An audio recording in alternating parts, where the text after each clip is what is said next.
Oh, tastes like cheese of truth. There you go. That's awesome, man. Pooh, not so much. Yeah. I like the honey of truth. The honey. There's got to be some out there somewhere. Hey everybody, Jim Cummings here, and if Tigger were here, he'd say, thanks everybody for bouncing on in here and enjoying the show. But before we go, I want you to do me a small favor. Hit like, subscribe, and give us a thumbs up if you're enjoying the show. Now, speaking of enjoying the show, enjoy the show. It's wild to like see the difference between each platform and also the demographics on each platform where it's like, you know, we always thought like Anna and I, because we each have our own channels, we were like, oh yeah, we feel like we have like a kid's audience. And it's like, we have adults coming up to us all the time being like, you're the chinchilla guy. And it's like, what's up, dude? And like, we just have like a great chat, you know? And it's like, you know, it's like, that's so cool that like this guy who's my age just enjoys the couples content or, you know, and then kids enjoy the balls of fate or whatever. It's something for everybody. Exactly. Yeah, that's kind of cool. But yeah, with social media, it is hard to make it a long-term gig. It's a very tough. Well, you've got it figured out. That's for sure. Well, it's just constant pivoting. You know, always reinventing, making new ways of making content. Where it's like people weren't doing podcasts 5 years ago, or maybe they were 5 years ago, but 6 years ago they weren't. Right. It's like it's just a radio show, but now it's on social media, so it's called podcasts. You know, and it's like okay, like that's true. I never thought radio shows would come back, and they are back and stronger. This is literally a radio show. We're just chatting, and that's true. You know, when people listen to Spotify, it's like you're just listening to the radio, just on Spotify now. You know, it's the AM station though instead of the FM, which has mostly the music stuff, right? So it's really wild to see this medium of content making huge waves. You know, people make a whole living. Like Alex Earl made a whole living and a life off of podcasting. It's like, and she's like competing with the A-listers nowadays with the brands that she works with and all these like things. It's absolutely wild. The old brave new world, isn't it? Really is. Yes, sir. Yes, sir. Yeah. And you're a pioneer. So that's not bad. It's not bad, man. I know. We got in there and and it's fun to like help friends too to go viral and like show them that like it very much is a formula to going viral and you know, constantly finding a new way to go viral. And each platform is so different. How do you go viral on each platform? And do we dare ask?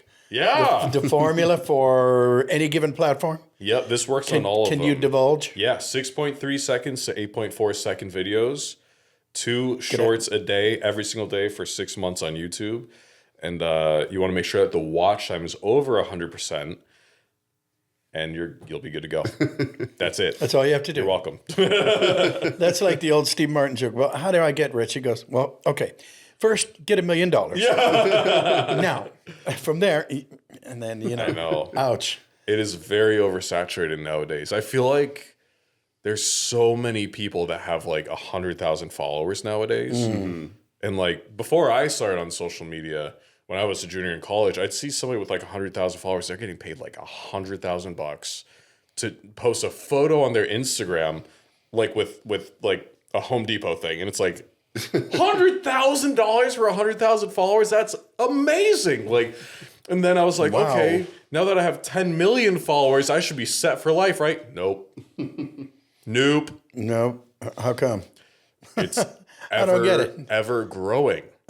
So the people with 100,000 now who are getting $100,000, now you have to have 10 million. Okay, then 10 million became 50 million. Now 50 million became 100 million or 90 million, you know, and it's like, just keeps going. Just the number of users on the platform, you know, it's exponentially. It's a lot of saturation. Right. There's a lot of saturation, and there's so many people now who even have 1 million followers. You know, it's like, whoa. It's like you have to keep posting and then keep growing to then outcompete and just keep competing with yourself and with the ever-growing, you know, possibilities. But I mean, there's people with 50,000 followers who will do like a TikTok shop thing. You know, they get like 30% commission or whatever. They make like $450,000 in 3 days. Wow. Like that's about what we make. That's right. I mean, it's right about that. wild what Jesus. And I've met some of these people and I'm like, wow, how do you do that? But then they might struggle to do that again. Yeah. Right? Where it's like, looking at it now, it's back to the $800 months or whatever. But you know, it's so volatile. Wow. My favorite analogy that I heard, I remember Ninja talking about this, you know, the streamer Ninja. Yes. He was talking about this a few years ago. It was like when he, remember that big $100 million Microsoft deal he had? I can't even remember the name of the platform that they wanted him to stream on. I just remember it was or something Kick like or that. something. I don't think it was Kick because Kick's still around. But whatever it was, Microsoft came out with this new streaming platform to try and compete with Twitch. They gave him $100 million to exclusively stream on that platform, and the platform ended up folding like a little over a year into the existence of it. Anyway, he was talking about how he sees being like a big time influencer or streamer as being comparable to a professional athlete. You know, you're going to get a whole bunch of attention, you know, a huge amount of following, you know, when you're one of the lucky ones to get to the top over the course of a couple of years. And then it's your job to flip that into a viable career by whatever, you know, any means, however an athlete would do it. You know, you're no longer that pro athlete because that's like pretty much the social collective attention span that people have to endure for, you know, like these people popping up. It's like, okay, what's hot at the moment, you know? And honestly, thinking about that, I honestly think that's why Kim Kardashian is like the ultimate influencer, because that's not easy to retain that attention over so many years, you know? What's it? Close to, you know, over a decade she's been famous. Since like the late 2000s, I want to say, is when she's got super famous. And like, I mean, I'm sure you know, we feel it even on the podcast, you know, that battle for relevancy, and you know, there's always somebody doing what you do, or you know, like they say in acting, you know, there's always somebody, you know, more talented, better looking, you know, more athletic, whatever, you know, better teeth, you know, better smile. Oh, they're the better height for camera, you know, whatever it is, you know, there's always that competition. I think in that regard, there is always that competition. But when it comes to creativity is boundless. There is no competition for my creativity versus your creativity versus your, we are all creative.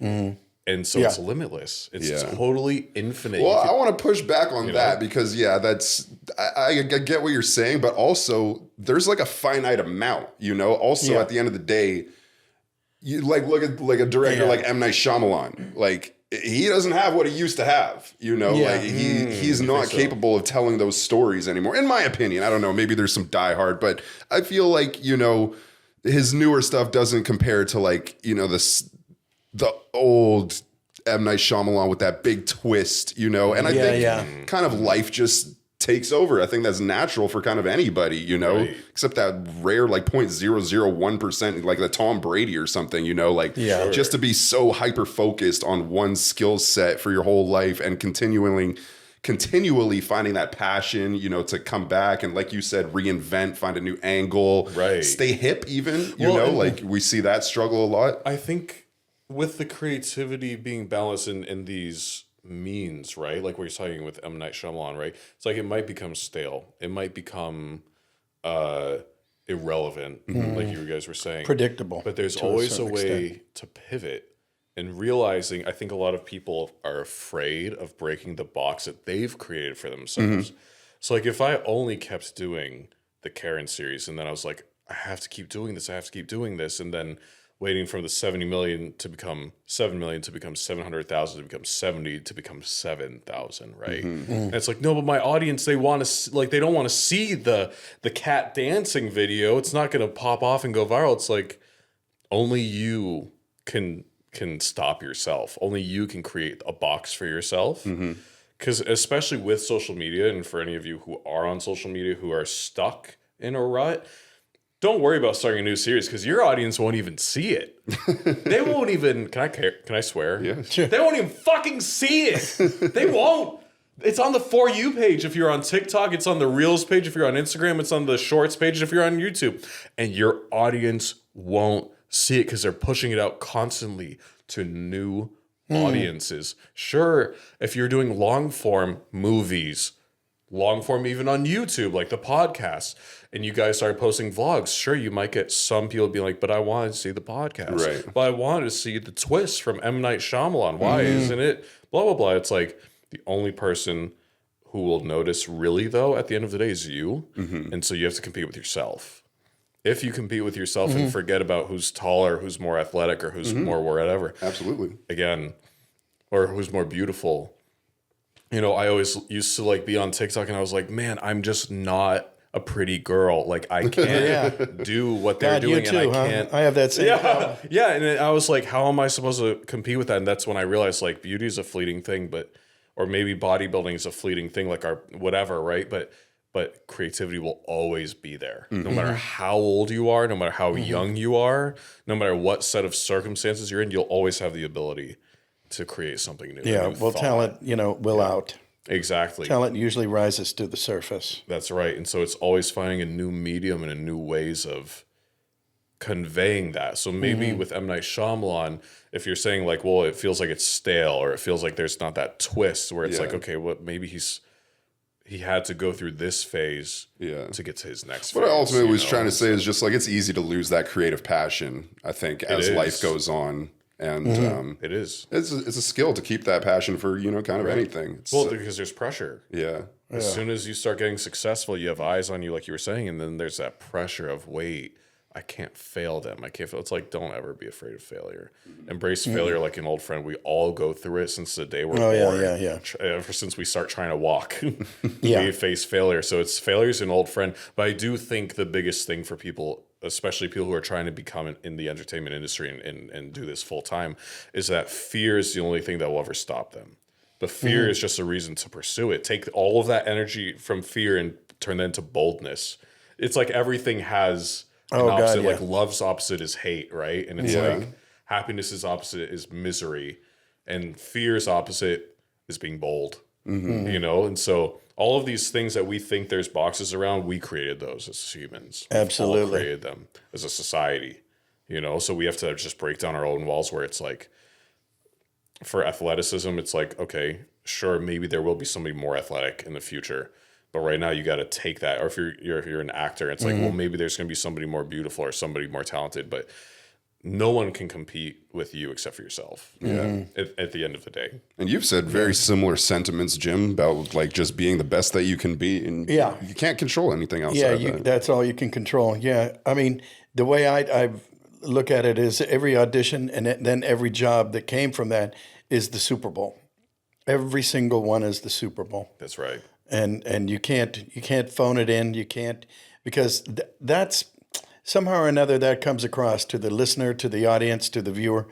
And well, he's just kind of phoning it in. Oh wow, yeah, I mean, you see it with big time stars. I don't know who would be a good example, but not really Clint Eastwood. But you get the idea that okay, he's going to be a badass. There you go, stay there. And it's just kind of you know what? Oh, thanks. I was going to get it. But you can't be your own worst enemy, right? And you can't stop. Like when it comes to acting and on auditions, I think you're doing good if you get 1 in 10. You're doing quite good if you get 10 auditions and get a job. You're doing really well. Yep. Nowadays, I don't even know what it would be. Maybe 1 in 30. Yeah, and that's a lot of auditions. Yeah, there's a lot of competition. Yeah, and you have to have thick skin. Yes. You Absolutely. have to have thick skin. Social media too, like dealing with like hate comments. Yeah. Yeah. Oh my gosh. Do you read comments? Yeah, I read comments. I think they're funny.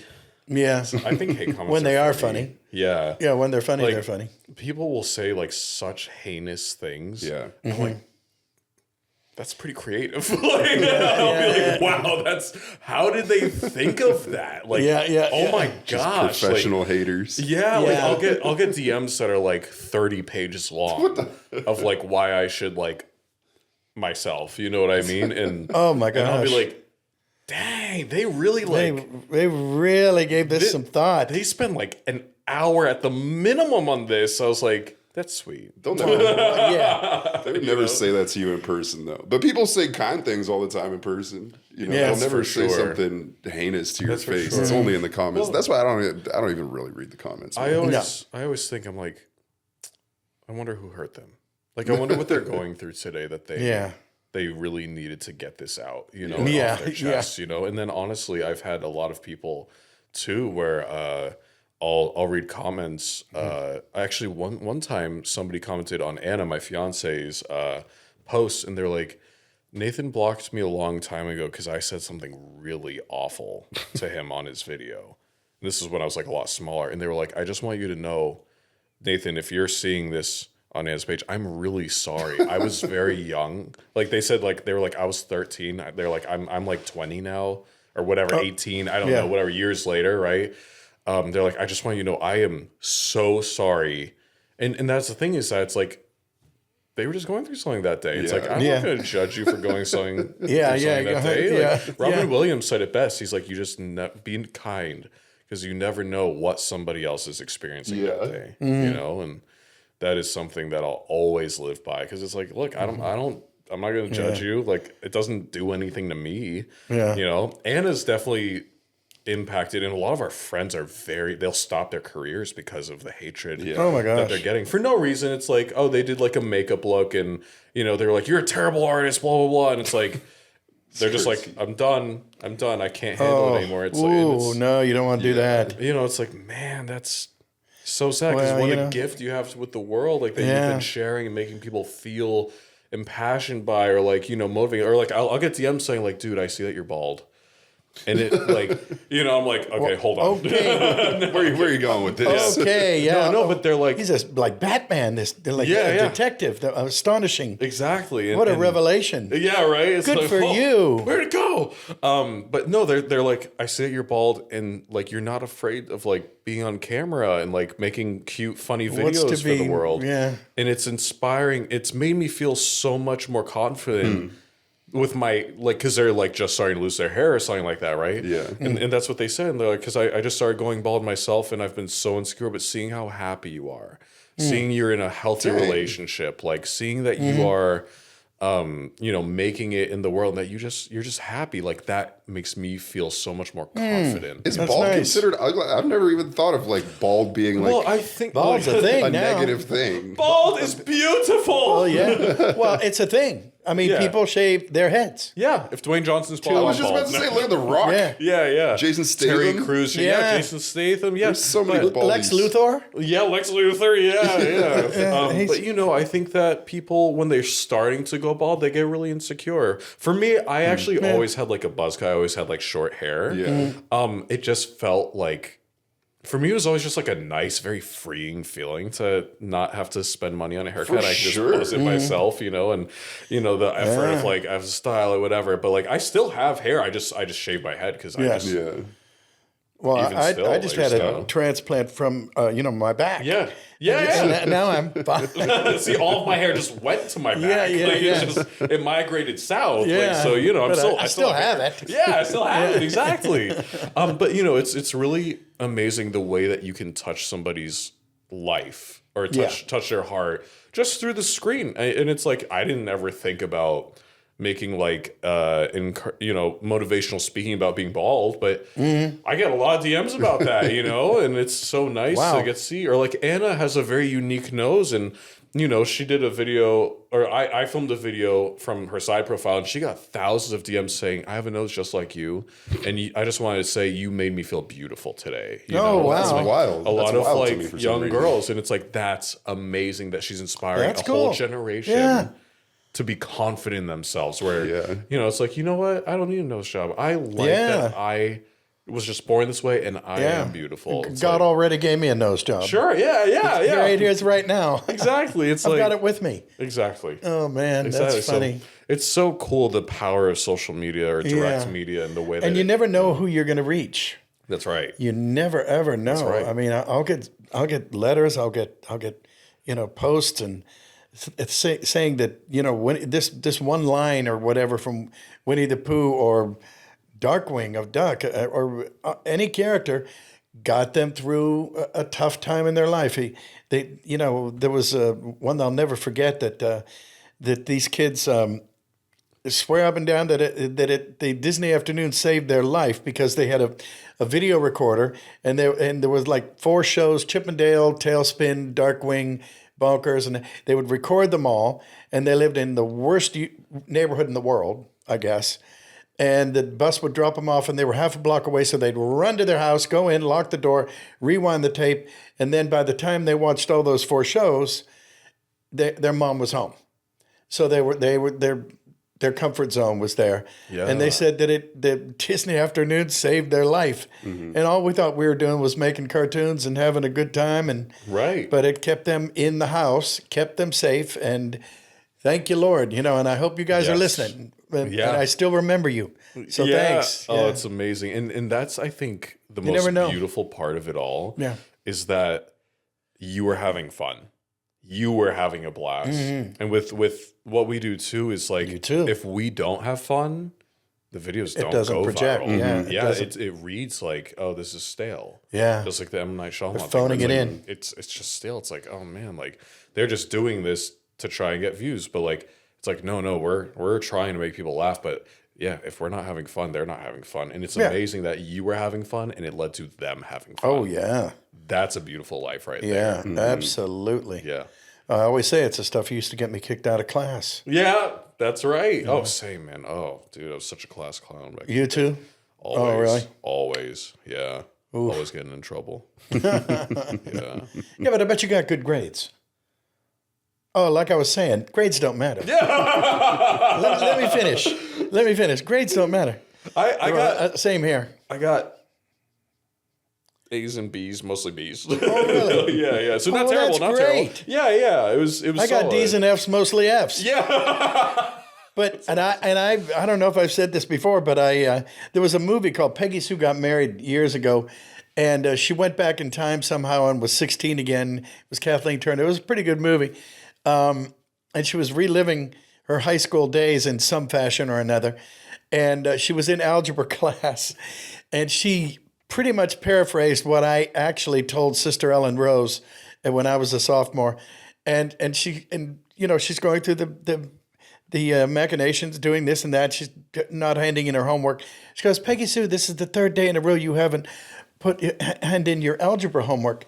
And she goes, oh, that's okay, because I know for a fact that I will never use any of this stupid algebra. and that cracked me up because I made the mistake of saying that to Sister Ellen Rose, and I said, honestly, I'm shooting for a D-. If I can get a D-, that'll keep me out of summer school. That's all I'm shooting for here.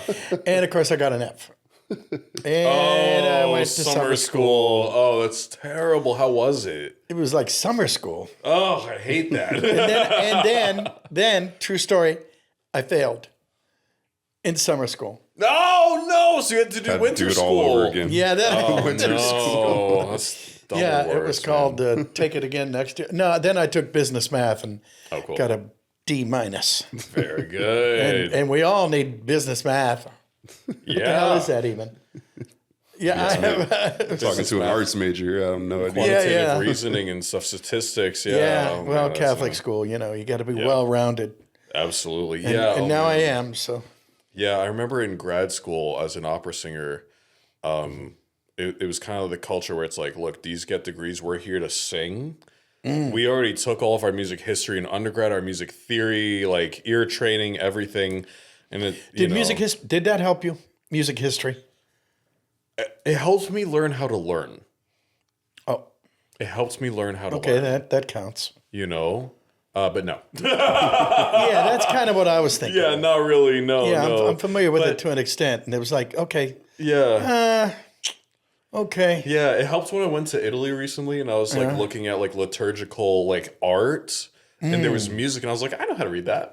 Okay, next. Like that was it, but Yeah. it was definitely cool seeing like the history of art with the history of the music and how that lined up, where it's like the Renaissance and there was no perspective. And it's like music kind of felt flat too when you look at music from the Renaissance and it was all in the oh my gosh, not accordion. A lot I of can't harpsichords. Yes, harpsichord. Thank you. Oh my gosh, I can't. Was that the one you were thinking of? Yes. Yeah. Clavichords and harpsichords. Yeah, I like the way they sound. Yeah. Oh, yeah, yeah. And then Bach came in during the Baroque period, and then it's like, oh, there's like shadows now. There's like depth, and like they're trying to make dynamics and shape. And then it led to the classical period with Mozart, and then the Romantic with Beethoven. So it was cool to see like every single piece, and actually the sculptures too that went with it too, like Michelangelo's sculptures versus Donatello's versus in the Da Vinci's, and just kept getting newer and newer and newer. It's like, And the 4 notes that changed the world are. Ba ba ba boom. Oh yeah, Beethoven's Symphony Number 5. Dun dun dun dun. Those are the 4 notes. Of the Romantic period. That changed the whole world, didn't it? That's right. Oh Absolutely. wow! Didn't think that would come up, did you, folks? I'll tell you. Yeah, you're music learning history. some stuff now, and they're all going, "Who's Beethoven?" Exactly. At the Boston Symphony Hall, it's this gorgeous ornate gold leaf all around the stage, and at the very top it says Beethoven.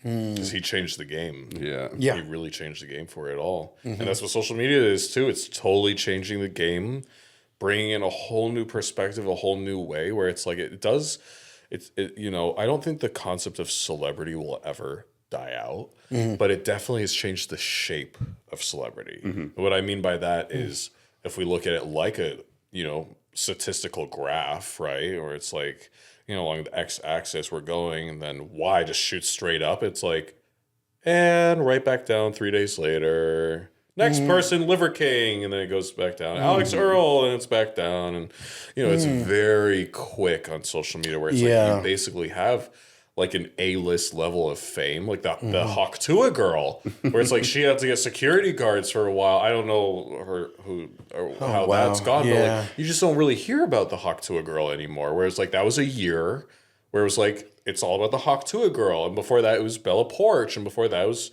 Charlie D'Amelio. Now it's Kabi Lame, and Kabi is he's the most followed person on TikTok, and he like I haven't heard about him in like Years. 2 years now, but he just sold his company for like $900 million or whatever, and his share of it. It's amazing.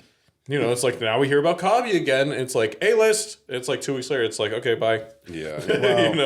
I like this joke that Daniel Tosh says in one of his specials. Oh, he's great. Was it Yeah, it was Daniel Tosh.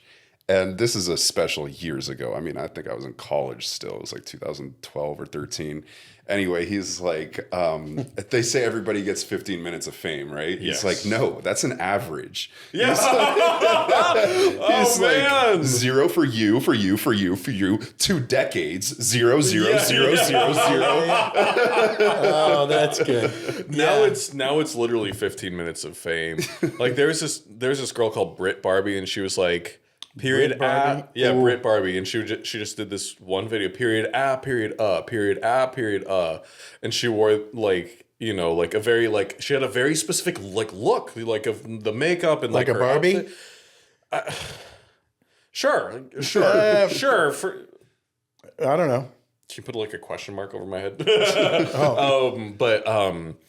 And she was like getting swarmed at VidCon, swarmed everywhere she'd go out. And again, it's like social media is wild where it's like, and people will move to LA. And let's say for the ones that have a little more steady, it's like they have 2 years of glory. They're making phenomenal money. And then out of nowhere, it's just all gone. It's like, wait, what just happened? How did it's just no job anymore? But I quit school and I moved out here and I had a life, and now, and a lot of things. A lot of that in showbiz. I mean, a lot of that. And financial literacy in the entertainment industry is such an important thing where it's like you're making money this year, but you have no idea, like, save every cent or invest it or lock it up in assets, like get gold, get commodities, whatever it is that you need to do to not spend it, lock it up, right? Yeah. And then it's like, because then that time will come, it's like, where did it go? Yeah, especially in acting. There's that's a cliche. It's really a cliche. Yeah. I mean, I'm this far away from saying it happens to most actors. Yeah, you have a big run, millions a year, about 2 or 3, 4, 5, 6 years. Next year, what do you mean the series was canceled? Well, where's the next one? What do you mean there isn't one? Right. You're right back to square one. That's right. And I used to think that all the cowboy stars when I was a little kid, I just thought they were all going to be John Wayne and be famous forever. Like there was this show Sugarfoot and Cheyenne and Bronco Lane, and those guys just went away. That's right. But at that time, they were the biggest thing in the world. Yep. You know, we're not all going to be the Beatles. That's right. It's That's right. not- There's so few who are Yeah. at the Dwayne Johnson, Ryan Reynolds level. Yeah. And it's for a reason, because it's not a sustainable living. Yeah. And even for them, it's you just Yeah. never know what's going to happen, and that's why they start their companies. And Ryan Reynolds is a great entrepreneur, as you can see Yes, he with is. like Mint Mobile or like the football team, soccer, soccer, whatever you want to call it, team that he bought. And it's like it's really brilliant moves of like you just have to constantly be adapting and finding new streams, because again, you just don't know how long, or even health wise, where it's like, okay, I had a stroke, now I can't act anymore, and there's no more income. It's like, what's going to happen next? Now Same thing what? with social media. It's every form of the entertainment industry. As an opera singer, I believe we were supposed to get circus performer insurance because of the stunts that you would do on stage, where it's like, I had 7 years of combat training. Wow. And people don't think of that as an opera singer or a musical theater singer. It's like, yeah. Is that because you're getting like hoisted up on a harness? Like, Oh, yeah, whatever This they is make for you sword do. fights and things. I mean, Yeah, and if you fall off of like a 15-foot platform and people You break gotta their know how to necks, land. they- Yeah. yeah, you Yeah, have to they know how do. to land. Like playing but yeah. Spider-Man on stage. Yeah, I did an opera where I was Zeus and I was supposed to be floated off at the end, and I was like, I will not be doing that. yeah. I said, I am terrified of heights. Thunderbolts. There's no. Yeah, it's- Thunderbolts is like, I'm not floating up to the top of the Olympus. Fuck that! Terrified That's a of no. heights. Yeah. Oh! Oh boy. Well, you and my wife, yeah. Margaret, she's like, Oh, really? no, thank you. Yeah, no, I'll can't be do down it. here.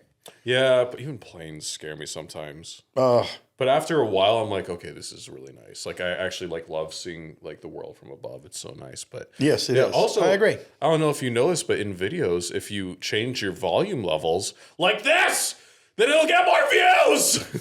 Just so you know. Really? Yeah, man. Yeah, wow, but then you have to go back to normal, and then you slow it down. Okay. It's all chill. It's like, Like and subscribe. like and subscribe. Well, we wanted to, before we wrapped up today, we wanted to Yeah. do a voice swap with you. What do you, Oh, What do yeah. you think about that? I know you're, not really doing voices as your thing, but you do Per se. voices for like, do. your chinchillas, and you put on some Yes. different voices for social right. media. So we thought we could get to a couple of those with the Okay. old. Are you familiar with the voice swap? Oh, Do you know how yeah. that works? Yeah. All right. And don't forget the fromage. Yes. Oh, let me hear you say, cheese of truth.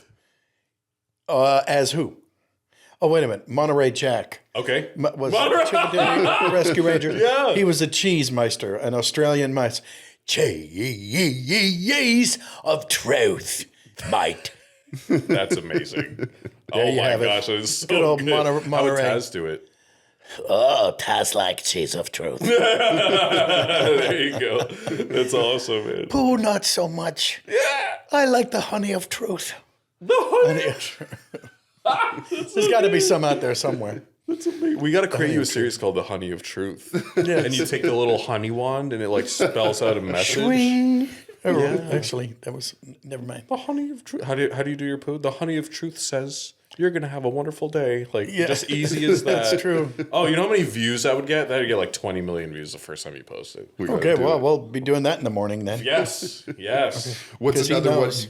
What's the voice you use for your chinchillas? I know everybody loves your chinchillas. Oh man, they. Let me see. They don't actually have a voice, but sometimes like I'll do like a voice up there for them. Well, That's pretty good. I'm chicken nuggle. Ah. Like up there. And now, not only that, but you have cats. We do have And, cats. and I think I wrote down now who I love the names. So Cosmic Coffee Bean, Cosmic Coffee Bean. and that is one of your cats. That's the newest cat. I just proposed to Anna with that cat. Pulled it out of my pocket. And then Got that Solar one. Flare. Solar Flare. That is, see, that's such a nice name for a cat. And then Asteroid Destroyer. Yes, Asteroid Asteroid's voice I can do for you because I voiced that one in the, Yes, let's hear in that some one. series where it's like, you really think you can defeat me? Like nice and low. What's the Nice. character for that? Ooh. What, for him? What about Baloo? Could Baloo do that? You really think you can defeat me? Oh, you really think you can defeat me, little britches? Oh, man. Yeah, there you go. That's a good one. Yeah. Okay, so we should do another Swamp de la Voice. Let's see. How about I am the terror that flaps in the night. I am the terror that flaps in the night. You know, like a little Stitch laugh at the end There of we the go. thing? That would be a Absolutely. chinchilla. That's chicken nugget. And I think maybe a Pete voice for a chinchilla. Yeah. Good old Pete from Pete? Let's see. What would the chinchillas say? What would I'll give you? You give me the line, and I'll give you Yeah. some Pete. Can I have a treat, please? Can I have a treat, please? Oh, that's awesome. That's so good. No goofing around. Ba-dum-bum. See, I feel like Tofu would sound like that. Tofu's our like biggest chinchilla. Oh. And one time he got out of our cage. Anna had closed the door. This is a really sad story. I'm sorry to bring the mood down. it's But Anna closed the door and it didn't latch shut. Like it was closed but didn't lock in, right?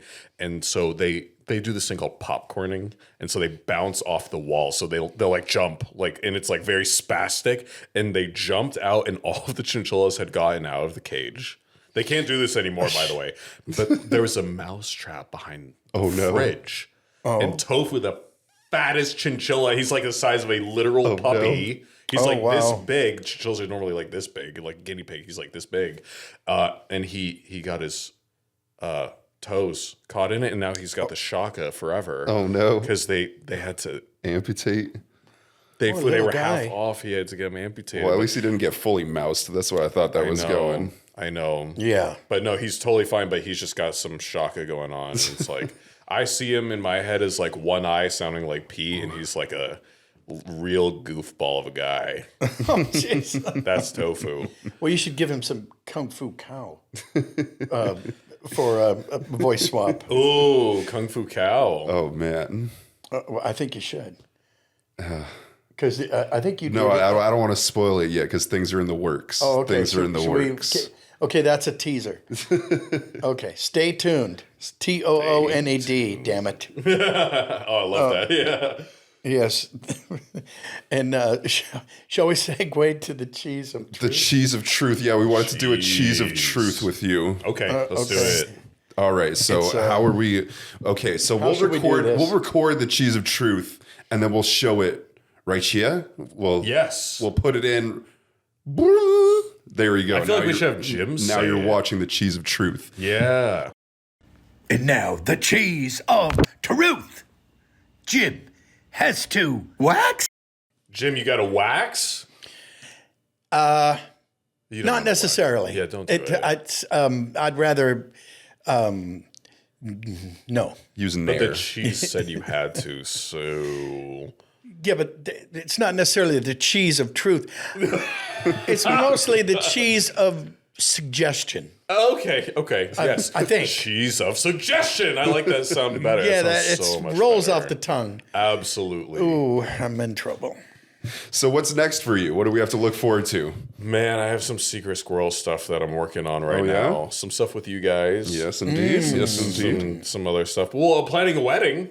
Congratulations, by the way. Look at that. Thank you so much. Yeah, I got to plan that out. It's going to be wild. Yeah, because that's always a both good of us are super unorganized. So we've just Perfect. been pushing it off.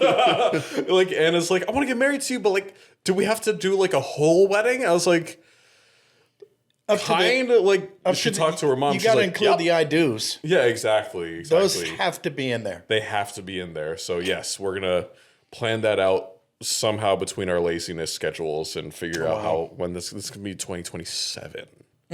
So That's a good year to get married. yeah, it's nice. I think that's the perfect year to get married. I don't know what but that sounds good to me. Yeah. Are we going to get invitated? I hope you will sing at it, man. Like, come Oh, on, look you at wanna- that. Do you want Oh, to yeah, officiate okay. it? We can do that. Are you an officiator? I could be. Would you want to? No, but I play one on TV. You can play one for our wedding. Yeah, I would love to. But although I don't, I'm not a justice of the peace or anything so else, funny if you came or an ordained anything. Could you imagine if you came in saying "Be prepared"? Yeah, the be wedding. prepared. It's like foreshadowing. Be prepared. Yeah, it's so funny. Oh my god. I know it sounds sordid, but you'll be rewarded. Yeah. I went to a gold digger. I mean, Whoa, I went to a wedding a couple years ago. that was a Freudian And slip. as the bride and groom were walking off the altar, they played "Gold Digger" by Kanye West. Oh, That was the first song the DJ started man. playing as they're walking off the altar. Oh, And we all my kind of just looked at each gosh. other like, I don't know if that's the right song to Yeah, play that at this might moment. Should we be laughing? Ooh, damn. Tough one. Yeah, it was kind of awkward. I don't know if it was well, and also the DJ mispronounced the bride's wife. Why can't I talk?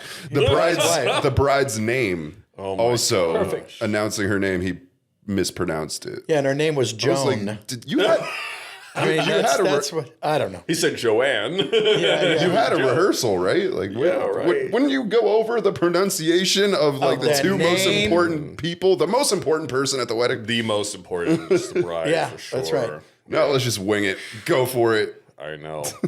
Oh man, that's crazy. But yeah, I think that's it. Just the wedding right now. I can't talk about literally anything else. Yeah. Just Understood. grinding on social media, get ready for some new content all the time. And Yeah, and for the 10 people who don't follow you, where can they follow you on? Nathan Kessel on all platforms, baby. You know where to find me. All right. Yes. All right. Thanks for having me, guys. Yeah, It's thank you so Thank much for you. doing this. Really appreciate it. so insane to Thank you, get to have brother. this opportunity. Thank you. Absolutely. Very cool. Thanks for being here. Appreciate it. Thank Absolutely. you. All right. Absolutely. Bye, everybody. Yes, we will see you in the next one. Thank you all so much for watching. Once again, I know we say this all the time, but we really couldn't make this happen without you.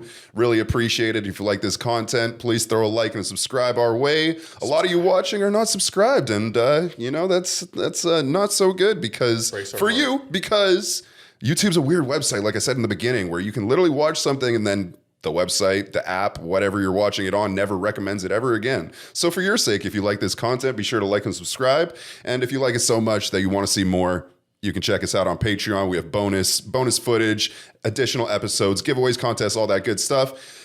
With all that said and done, once again, I'm producer Chris, the legend himself, Mr. Jim Cummings. May the good Lord blessed keep ye. And our guest of the day, Nathan Kessel. Thank you again so much for being here. Really appreciate it. And we will see you all in the next one. Great. Nice. We'll have to raffle off that piece of cheese now. Oh, I sold a slice of cheese once for like $33,000 What? Of course you did. on eBay.